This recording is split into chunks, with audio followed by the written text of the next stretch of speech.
Lovely students, I am your maths learner Adesh Mathria. If you are visit first time this channel, so please like, share and subscribe. Thank you. आज हम बच्चों आपके लिए class 10th mathematics का chapter 3 लेकर के आए हैं एनसीईआरटी न्यू सिलेबस के अकॉर्डिंग। तो देखिए चैप्टर का नाम क्या है आपका, pair of linear equations in two variables.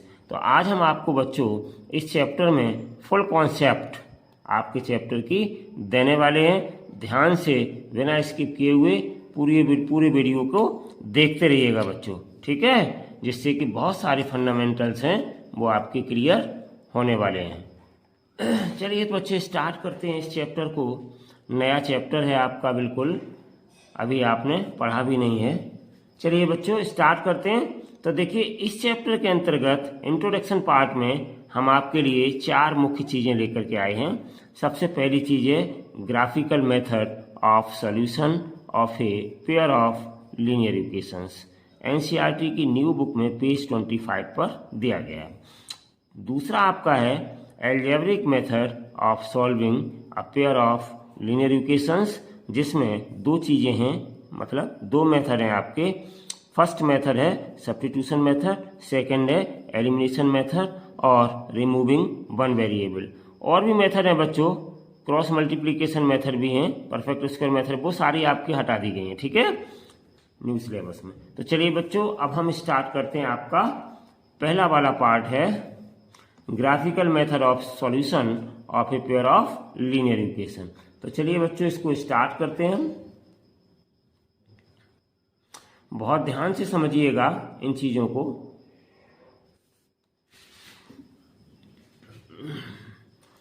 Graphical method of solution of a pair of linear equation, ठीक है बच्चों।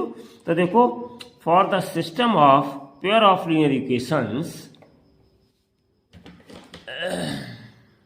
ध्यान से समझते रहिएगा, एक एक चीज आपकी क्लियर होगी, ठीक है। For the system of pair of linear equations, हमने यहाँ पर बच्चों 2 इक्वेशंस ले ली आपकी जनरल इक्वेशंस। पहली इक्वेशन क्या लिए, a1x plus b1y plus c1z equals to 0, and दूसरी हमने कौन सी लिए, a2x plus b2y plus c2z बराबर 0। तो ये 2 इक्वेशंस हमने लिए। इसी तरह से बच्चों आपको यहाँ पर a1 b1 c1 a2 b2 c2 आपके क्या है, कांस्टेंट टर्म है, ठीक है बच्चों। तो यहाँ पर हमने ये 2 इक्वेशंस जो आपके ली हैं system of pair of linear equations में, तो इन दोनों इक्वेशंस की हेल्प से, ठीक है ना, दोनों इक्वेशंस की हेल्प से हम किस प्रकार का सिस्टम ऑफ लीनियर इक्वेशन है, उसकी क्या प्रॉपर्टीज होती हैं, वो सारी चीजें समझेंगे। तो चलिए बच्चों इन दोनों से, ये general system of linear equation है। तो देखिए इसमें 3 केसेस हम लेकर के आए हैं आपके लिए, और ध्यान से समझते रहिएगा एक एक केसेस को। आप चाहें तो नोट डाउन भी कर लीजिएगा बाद में। Case first, if a1 upon a2 is not equals to b1 upon b2, ठीक है ना बच्चों। अगर आपका a1 upon a2 is not equal to b1 upon b2 है, तब ऐसी स्थिति में क्या होगा, system of linear equations consistent system होगा। कैसा होगा, कंसिस्टेंट सिस्टम होगा, ठीक है ना। याद रखिएगा इन चीजों को, एग्जाम में जो आपके एक्सरसाइजेस एग्जाम्पल्स हैं उनमें पूछेंगे क्वेश्चंस, तब आपको ये लिखने पड़ेंगे और एग्जाम में पूछा जाएगा, फिर तो आपको क्लियर एकदम परफेक्ट याद होने चाहिए ये सारी चीजें, ठीक है ना। तो a1 upon a2 is not equal to b1 upon b2 है, ठीक है ना। तो ऐसी कंडीशन में क्या होगा, हम आइडेंटिफाई कर लेंगे कि जो given system of linear equation है वो कंसिस्टेंट सिस्टम है, ठीक है ना। दूसरी चीज क्या है बच्चों, दूसरी चीज है मेरे पास एल्जेब्रिक इंटरप्रिटेशन। एल्जेब्रिक इंटरप्रिटेशन में क्या होगा कि अगर हम ग्राफिकली सॉल्व करेंगे बच्चों, या हम इसको सिस्टम ऑफ इक्वेशंस को सॉल्व करेंगे, तो हमें केवल और केवल एग्जैक्टली 1 सोल्यूशन मिलेगा, या जिनको हम कहते हैं यूनिक सोल्यूशन मिलेगा, ठीक है बच्चों। समझ में आया, यानी एक्स और वाई की हमें वैल्यू एक एक मिलेगी, ठीक है बच्चों। ग्राफिकल रिप्रेजेंटेशन इसका क्या है, इंटरसेक्टिंग लाइंस और द लाइंस इंटरसेक्ट। अगर हम ग्राफिकली तौर पे देखेंगे तो जो 2 हमारी इक्वेशंस दी जाएंगी system of pair of linear equations की, तो वो दोनों लाइंस क्या हैं, एक दूसरे को काटती हुई नजर आएंगी। कैसी नजर आएंगी, काटती हुई नजर आएंगी, इंटरसेक्ट करती हुई नजर आएंगी। तो ये इंटरसेक्ट क्या होता है बच्चों, चलिए तो इसका हम ग्राफिकल रिप्रेजेंटेशन, जो इसका ग्राफिकल रिप्रेजेंटेशन है वो हम नेक्स्ट पेज पर आपको शो कर रहे हैं, किस तरीके से ये इंटरसेक्ट करते हुए नजर आएंगे। और वहां पर हमने सारी चीज लिख भी रखी है। तो चलिए बच्चों नेक्स्ट पेज 2 पर चलते हैं। इसके लिए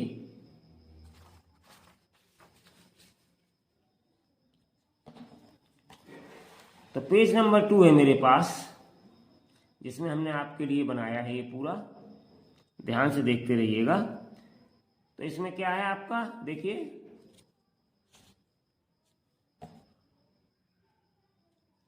इसमें एक आपकी वाई एक्सिस है, दूसरी ये एक्स एक्सिस है।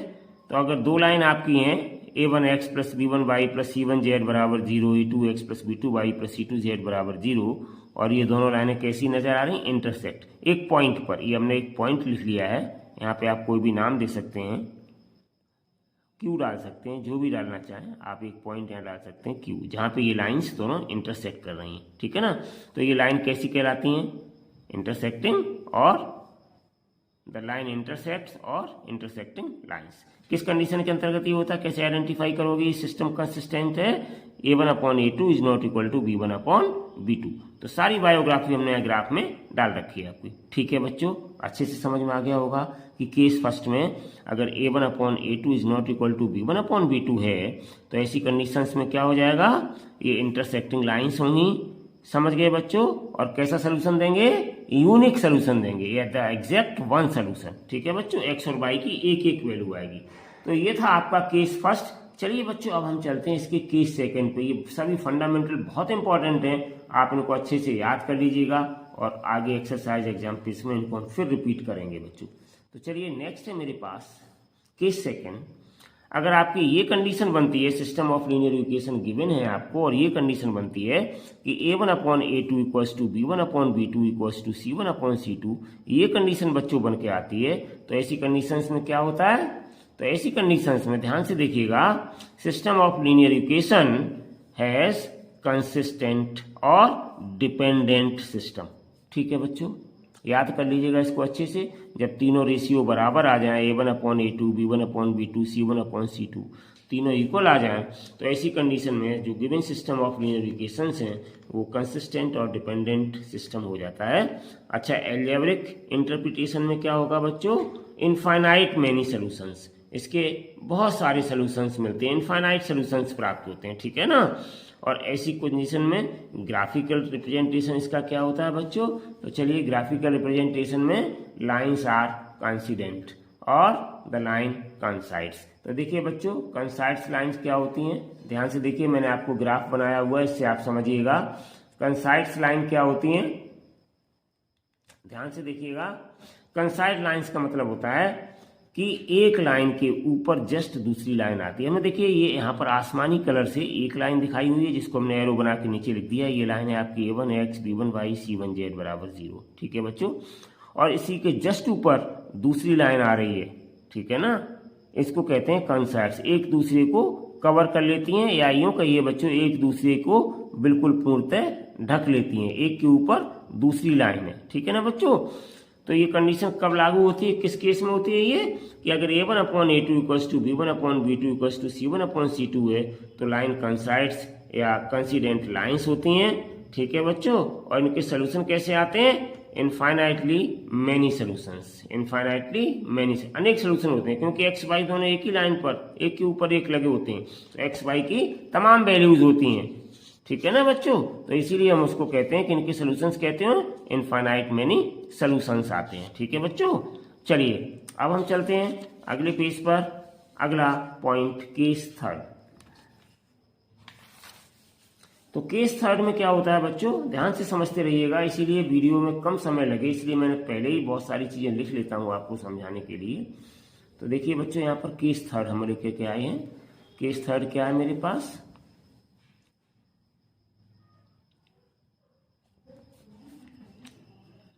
केस थर्ड है मेरे पास बच्चों, ध्यान से देखिएगा। इंट्रोडक्शन पार्ट में ही। Case third, if A1 upon A2 equals to B1 upon B2 is not equals to C1 upon C2।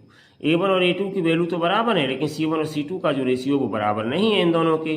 Then ऐसी स्थिति में क्या होती है, सिस्टम ऑफ लीनियर इक्वेशंस, ध्यान दीजिएगा, इनकंसिस्टेंट होता है। कैसा होता है, इनकंसिस्टेंट। याद रख लीजिएगा अच्छे से, ये कंडीशन उन दोनों में कंसिस्टेंट होता है, लेकिन इसमें इनकंसिस्टेंट होता है, याद रखिएगा, ये ऐसा आपका रिलेशन है। तो चलिए बच्चों, इनकंसिस्टेंट सिस्टम होता है ऐसे में कब, जब A1 upon A2 is not equal to B1 upon B2 is not equal to C1 upon C2, तब system of linear equation inconsistent system होता है। और इसके अलावा सेकंड पार्ट क्या है, एल्जेब्रिक इंटरप्रिटेशन। तो एल्जेब्रिक इंटरप्रिटेशन में क्या होता है, नो सोल्यूशन। हम सॉल्व करते हैं तो इसका नो सोल्यूशन निकलता है, मतलब x और y की कोई भी वैल्यूज हमें प्राप्त नहीं होती हैं बच्चों, ठीक है ना। और थर्ड कंडीशन क्या है, ग्राफिकली रिप्रेजेंटेशन इसका कैसा होता है, पैरेलल लाइंस। ये लाइंस कैसी आती हैं हमारी, पैरेलल लाइंस आती हैं। देखिए ध्यान से, हमने ग्राफिकली रिप्रेजेंटेशन किया है यहाँ पर, तो लाइंस आप देखिएगा किस तरीके की आपको लाइंस मिलती हैं, ये पैरेलल लाइंस आती हैं। देखिए ये लाइंस हैं दोनों। एक आपकी लाइंस कैसी है बच्चों, ये देखिएगा यहाँ से यहाँ तक x एक्सेस y एक्सेस, तो देखिए a1x plus b1y plus c1 बराबर 0, ये एक आपकी लाइन है। और दूसरी लाइन जो ड्रॉ हो रही है वो कैसी आ रही है, इसी लाइन के पैरेलल में आ रही है, a2x plus b2y plus c2 बराबर 0 या c2z ऐसे करके लिखते हैं। तो देखो बच्चों, ये L1 और L2 क्या है, ये L1 L2 हमने इनको दूसरे नाम दे दिए हैं, तो ये पैरेलल है एक दूसरे के। कैसी है, एक दूसरे के पैरेलल है, तो हम इनको ऐसे भी लिख सकते हैं L1 पैरेलल टू L2, ठीक है ना बच्चों। ये कंडीशन कब होती है, जब A1 upon A2 equals to B1 upon B2 तो होता है, लेकिन ये दोनों C1 अपॉन C2 के इक्वल नहीं होते हैं। ऐसी कंडीशन में बच्चों हम इनको पैरेलल लाइंस कहते हैं, ठीक है ना बच्चों। तो चलिए पिछले उन दो ग्राफ में यहाँ पर Z लगा हुआ है, वो बच्चों Z न माने, ठीक है, वो गलत लिख गया है वहाँ पे, कोई बात नहीं। तो इस तरीके से बच्चों आज हमने आपको इस इंट्रोडक्शन के माध्यम से पहला पॉइंट क्लियर किया। इस पहले पॉइंट में 3 केसेस होते हैं। पहला केस क्या होता है, A1 upon A2 is not equals to B1 upon B2। दूसरा केस क्या था हमारे पास, A1 upon A2 equals to B1 upon B2 equals to C1 upon C2। और तीसरा केस मेरे पास क्या था बच्चों, A1 upon A2 equals to B1 upon B2 is not equals to C1 upon C2, parallel line के case में, ठीक है। तो ये थे 3 बहुत ही इंपॉर्टेंट कंडीशन। क्वेश्चन आपसे बार बार घुमा फिरा के पूछे जाएंगे, आपको ये सारी कंडीशंस अच्छे से बच्चों प्रिपेयर होनी चाहिए, ठीक है। चलिए बच्चों, अब हम नेक्स्ट टॉपिक पे चलते हैं। अगला टॉपिक है मेरा, नेक्स्ट टॉपिक है मेरे पास, ध्यान से देखिएगा।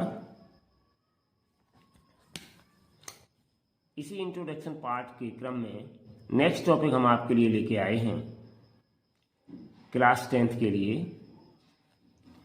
नंबर 2 पे क्या है हमारा, algebraic methods of solving a pair of linear equations, ठीक है ना। ये पेज 30 पर आपके एनसीईआरटी बुक में दिया गया है।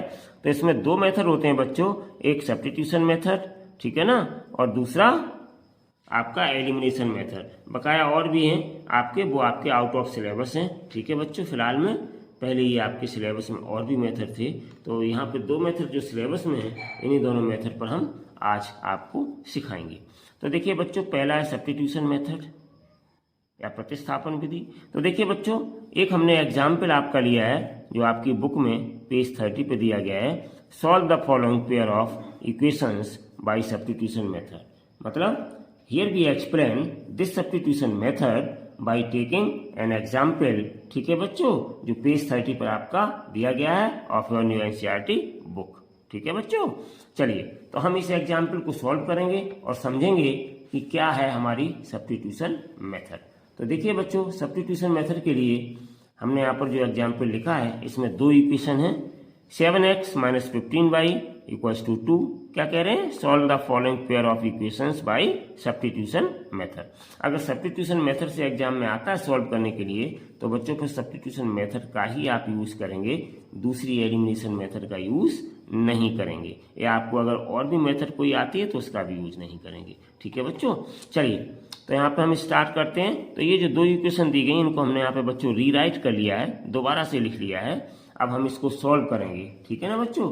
तो देखिए कैसे सॉल्व करते हैं हम इन इक्वेशंस को, ध्यान से देखते रहिएगा और सीख लीजिएगा अच्छे से।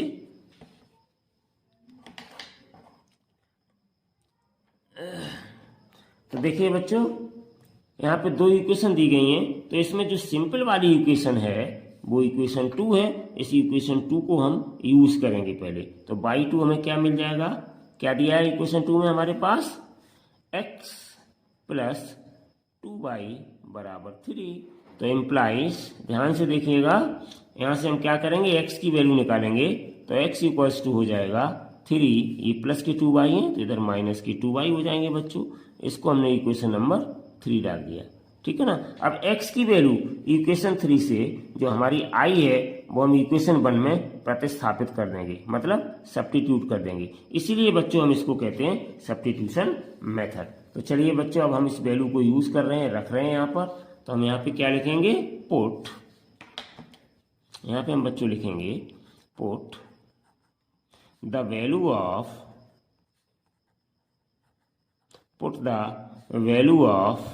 x, ठीक है ना, फ्रॉम इक्वेशन 3, ठीक है ना। और किस में रखेंगे इक्वेशन 3 से इन 1, ठीक है ना। तो क्या मिल जाएगा बच्चों हमें, वी गेट, देखिए बच्चों 7x है पहले, तो 7 तो हम लिख ही लेंगे, और x की जगह बच्चों ब्रैकेट लगा करके वैल्यू रखेंगे 3 माइनस 2y, और माइनस 15y है तो minus 15y as it is लिखा रहने देंगे, और इक्वल्स टू 2। केवल x की जगह बच्चों हमने वैल्यू को रखा है। x बराबर मेरे पास क्या आया था, 3 माइनस 2y, तो इसको हमने x की जगह पर यहाँ रिप्लेस कर दिया है या रीपुट कर दिया है दोबारा से। तो देखो अब बच्चों यहाँ पर हमारे सारे वेरिएबल्स y के ही हैं, x का वेरिएबल हमने यहाँ पर सब्स्टिट्यूट करके हटा दिया, ठीक है बच्चों। तो चलिए अब हम यहाँ पर इसको सॉल्व करेंगे। तो सॉल्व करने पे देखते हैं हमें क्या मिलता है बच्चों। तो इम्प्लाइज क्या मिलेगा, ध्यान से देखिएगा, 7 का 3 में मल्टीप्लाई करेंगे, 7 3 या 21, ठीक है ना बच्चों। और माइनस प्लस माइनस, और 7 का 2 में मल्टीप्लाई करेंगे, 7 2 या 14y, और माइनस के ये बच्चों मेरे पास 15y, ठीक है ना, और इक्वल्स टू 2। अब और इसको हम बच्चों थोड़ा सा सॉल्व कर लेंगे। तो क्या हमें मिल जाएगा, y का माइनस 14 है और y का माइनस 15 है, तो माइनस दोनों ही माइनस के हैं बच्चों, तो माइनस माइनस प्लस यानी ऐड हो जाएंगे। लेकिन साइन किसका ग्रेटर आएगा, माइनस का। जो वैल्यू ज्यादा ग्रेटर है तो माइनस का साइन ग्रेटर आ जाएगा। तो माइनस का ये हो गया बच्चों 29y, ठीक है ना, और इक्वल्स टू यहाँ कितना आ जाएगा, ये 2 तो आपका लिखा ही हुआ है, और ये प्लस का 21, इसको हम ट्रांसपोज करेंगे राइट हैंड साइड में, तो माइनस का 21 आ जाएगा। तो इम्प्लाइज माइनस 29y, और इक्वल्स टू कितना आ जाएगा बच्चों, इसको सब्ट्रैक्ट करेंगे तो माइनस का 19, ठीक है ना। तो यहाँ से y की वैल्यू निकाल लेंगे। तो इम्प्लाइज बच्चों y इक्वल्स टू कितना आ गया, 19/29। तो ये माइनस से माइनस कैंसिल्ड हो गया आपका बच्चों। तो ये आ गई आपकी y की वैल्यू, यानी कि ये y की वैल्यू आ गई। इसका मतलब क्या है, ये आपका आंसर आ गया। चलिए बच्चों अब हम क्या करते हैं, ये जो y की वैल्यू आई है, इस y की वैल्यू को हम इक्वेशन 3 में रिपुट कर देंगे। क्यों, x की वैल्यू फाइंड आउट करने के लिए। तो put the value of y, put the value of y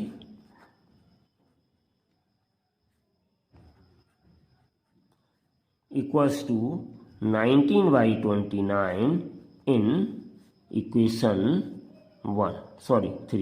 3 में रख दो बच्चों सीधी। तो इससे हमें क्या मिल जाएगा, इससे हमें x की वैल्यू फाइंड हो जाएगी।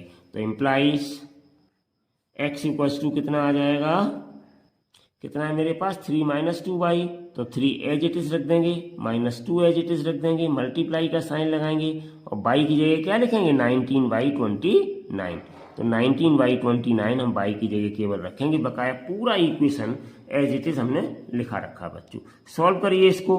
तो देखिए बच्चों ये 3 एज इट इज रहेगा, ठीक है ना, और माइनस 19 का 2 में मल्टीप्लाई हो जाएगा, तो कितना आ जाएगा, 19 2 जा 38, ठीक है ना बच्चों, और अपॉन कितना आ जाएगा, 29 आ जाएगा। अब बच्चों और सॉल्व करेंगे इसको। तो 29 का हम 3 में मल्टीप्लाई करेंगे, ये फ्रैक्शन है, तो 29 3 जा कितना हो गया, इनोती है 27, 87, तो ये आपका 87 आ गया, और माइनस बच्चों 38 आ गया, और अपॉन कितना आ गया, 29। समझ गए, फ्रैक्शन है ये इसलिए। तो इम्प्लाइज x की वैल्यू कितनी आ गई बच्चों, तो 87 में से 38 माइनस कर देंगे, तो 87 और इसमें से 38 माइनस कर दो, तो कितना बचा, 7 में से 8 माइनस नहीं होगा, 17 माइनस 8 9 बचा आपका, और यहाँ रह गया 7, 7 माइनस 3 4 बचा। तो कितना आ गया बच्चों मेरे पास 49/29। तो ये हमारी आ गई बच्चों x की वैल्यू। तो यही हो गया आंसर। अब देखो x की वैल्यू और y की वैल्यू हमारे पास आ गई है बच्चों, तो आप इकट्ठा करके लिख सकते हैं। यहाँ पे 10 ऐसे करके लिख सकते हैं, 10 x इक्वल्स टू आ गया 49/29 एंड y इक्वल्स टू आया मेरे पास 19/29। तो इस तरीके से ये बच्चों मेरे आ गए दोनों आंसर। ठीक है ना। आई होप कि आपको ये सब्स्टिट्यूशन मेथड किस तरीके से निकाला जाता है अच्छे से समझ में आ गया होगा बच्चों। चलिए अब हम नेक्स्ट लेते हैं इसका सेकेंड मेथड, एक एग्जाम्पल के थ्रू।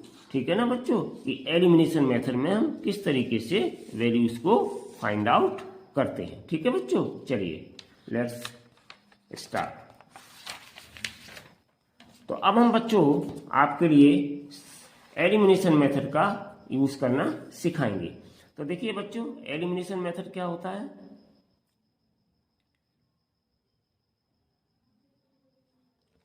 ध्यान से समझिएगा। एलिमिनेशन मेथड मतलब यहां पर बच्चों एलिमिनेशन मेथड में हम आपको एक एग्जाम्पल के जरिए, मतलब to understand this method we take example 9, जो आपकी बुक में 35 पेज पर दिया गया है, in your new NCERT book page 35 पर। तो चलिए बच्चों 35, 34 पर जो भी है दिया गया है। ठीक है ना। तो use elimination method to find all possible solutions of the following pair of linear equations. ठीक है। तो ये आपको इस एग्जाम्पल के माध्यम से हम ये क्वेश्चन सॉल्व कराएंगे बच्चों। तो यहाँ पे देखिए 2 इक्वेशन दी गई हैं, ये बताने के लिए कि एलिमिनेशन मेथड क्या होता है बच्चों। ठीक है। तो यहाँ पर देखिए 2 इक्वेशन दिए गए हैं। इन दोनों इक्वेशन को बच्चों हमने यहाँ पर given equation of linear equations हमने जो यहाँ पर हैं वो दोनों लिख लिए हैं। अब हम क्या करते हैं बच्चों कि एलिमिनेशन मेथड से इक्वेशंस को सॉल्व करने के लिए हम किसी एक टर्म को यहाँ पर एलिमिनेट करते हैं। ठीक है ना। कोई भी एक टर्म, चाहे y वाला या x वाला, और इसको करने के लिए हम किसी भी एक टर्म को इक्वल बना लेते हैं बच्चों। ठीक है ना। क्या करते हैं, किसी एक टर्म को इक्वल बना लेते हैं। तो देखो बच्चों यहाँ पे 2x लिखा है, तो हमने 2 से यहाँ पर मल्टीप्लाई कर दिया है। ठीक है ना। 2 से यहाँ पे क्या किया है, मल्टीप्लाई किया है। क्यों, क्योंकि यहाँ पे 4x है, तो यहाँ पे भी आपका क्या हो जाएगा, 4x बराबर हो जाएंगे। बकाया जो भी आ रहे हैं आने दो, मल्टीप्लाई पूरे इक्वेशन में किया जाता है। ठीक है बच्चों। तो चलिए हम यहाँ पे मल्टीप्लाई करते हैं 2 का, तो इम्प्लाइज क्या मिल जाएगा, 2 2 जो 4x और प्लस 2 3 जा 6y और इक्वल्स टू 2 8 जा 16। और दूसरा इक्वेशन मेरे पास एज इट इज हम लिख देंगे जैसा रखा हुआ है, 4x प्लस 6y और इक्वल्स टू 7। चलिए बच्चों अब क्या करेंगे, हम एक टर्म को एलिमिनेट करने के लिए इनको सब्ट्रैक्ट करते हैं। तो यहाँ पे हम क्या करेंगे बच्चों, सब्ट्रैक्ट कर देंगे। यहाँ पे लिख देंगे सब्ट्रैक्ट, शॉर्ट में लिख दीजिएगा SUV। तो देखो यहाँ प्लस साइन होता है बच्चों, प्लस और माइनस माइनस हो जाएगा, यहाँ प्लस और माइनस माइनस हो जाएगा और यहाँ प्लस और माइनस माइनस हो जाएगा। तो देखो बच्चों ये प्लस और माइनस के 4x हैं, ये कैंसिल हो गए आपके। यहाँ पे देखिए प्लस और माइनस के ये भी इक्वल आ गए, तो ये भी कैंसिल हो गए। तो हमें यहाँ पे क्या मिल गया बच्चों, यहाँ पे कैंसिल होने के बाद 0 मिल गया, प्लस यहाँ कैंसिल होने के बाद 0 मिल गया, और इधर हमें क्या मिल गया, 16 में से 7 गया, तो हमारे पास क्या बचा, हमारे पास यहाँ बचा बच्चों 9। ठीक है ना। तो देखो बच्चों न तो यहाँ पे x बचा न y बचा, दोनों ही गायब हो गए, कोई बात नहीं है। तो जब ऐसी पोजीशन भी आपको एक नई चीज सीखने को मिलेगी। वैसे क्या होता है बच्चों, एक कटेगा दूसरे से हम y की वैल्यू निकाल लेते हैं, या आपने y को इक्वल किया तो x की वैल्यू निकल आएगी, x की वैल्यू हम सब्स्टिट्यूट कर देंगे, y की आ जाएगी। लेकिन ये एक ऐसा केस हमने लिया था इसीलिए कि हमें यहाँ पे दूसरी चीज और सिखानी है। वैसे तो यहाँ x और y की वैल्यू कोई भी नहीं निकली, तो इसका मतलब क्या हो गया बच्चों, 0 + 0 यानी 0 और इक्वल्स टू 9। देखिए निकल के क्या आया आपका सोल्यूशन, 0 इक्वल्स टू 9। तो हम बच्चों यहाँ पे लिख देंगे विच इज फॉल्स। क्यों फॉल्स क्यों है ये बच्चों, इसलिए एज 0 जो है वो बच्चों 9 के इक्वल नहीं हो सकता है। तो ये फॉल्स रिलेशन है। अब हम यहाँ पे क्या लिखेंगे, एक नई चीज सीखने को मिलेगी, और अगर यहाँ पे दोनों नहीं कटते तो आपकी एक कट जाता, मीन्स एक एलिमिनेट हो जाता, दूसरे की वैल्यू आ जाती। आगे हम सिखाएंगे एक्सरसाइज में फिर, लेकिन हमने यहाँ पे इसीलिए ये एग्जाम्पल लिया कि यहाँ पे देखिए बच्चों दोनों ही खत्म हो गए, टर्म कुछ नहीं बचा हमारे पास, 0 आ गया, दूसरी तरफ 9 आ गया, जो कि इक्वल नहीं हो सकते हैं। तो इसलिए हम यहाँ पे क्या लिखेंगे, which is false as 0 is not equals to 9। और फाइनली क्या लिखेंगे, तो therefore the given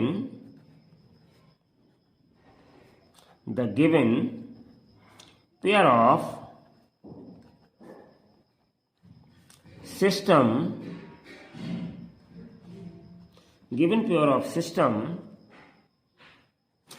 of equations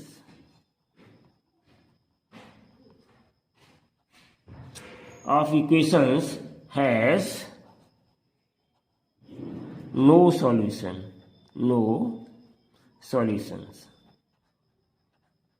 तो देखिए बच्चों एक नई चीज आपको सीखने को मिली कि जो सिस्टम ऑफ इक्वेशन दिया गया है उसका कोई सॉल्यूशन या कोई हल नहीं है।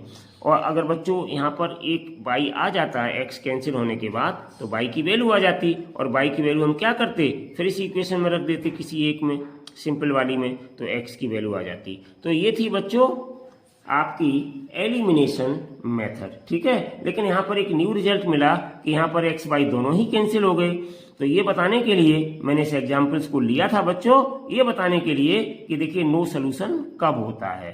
तो इस ऐसी पोजीशन में क्या हो गया, नो सोल्यूशन। मतलब अगर हम बच्चों इसका ग्राफ प्लॉट करें तो ग्राफ प्लॉट करने पे हमें कैसा मिलेगा, पैरेलल लाइंस मिलेगा, मतलब इसका कोई सलूशन नहीं आएगा। समझ गए होंगे बच्चों। तो ये था एल्जेब्रिकली सलूशन, जिसको हमने लिख दिया कि यहाँ पर x और y की कोई भी वैल्यू नहीं मिली, इसका मतलब एल्जेब्रिकली मींस x और y यहाँ पर अवेलेबल या एग्जिस्ट नहीं कर रहे हैं अपनी वैल्यू के लिए, मींस यहाँ पर नो सोल्यूशन है, ठीक है बच्चों। और ग्राफिकली अगर हम इसको देखना चाहें तो जब हम इसका ग्राफ प्लॉट करेंगे, आगे ग्राफ प्लॉट करना आपको सिखाएंगे, तो फिर वहां पर पैरेलल लाइंस मिलेंगी हमें, और वो पैरेलल लाइंस क्या शो करेंगी कि इसका कोई सॉल्यूशन नहीं है। तो आज बच्चों इस इंट्रोडक्शन के माध्यम से हमने आपका ये जो चैप्टर में खास चीजें थी पूरी कवर की। आगे हम आपके लिए इसके एग्जाम्पल्स लेकर के आएंगे और उसके बाद इसकी एक्सरसाइज लेकर के आएंगे, ठीक है।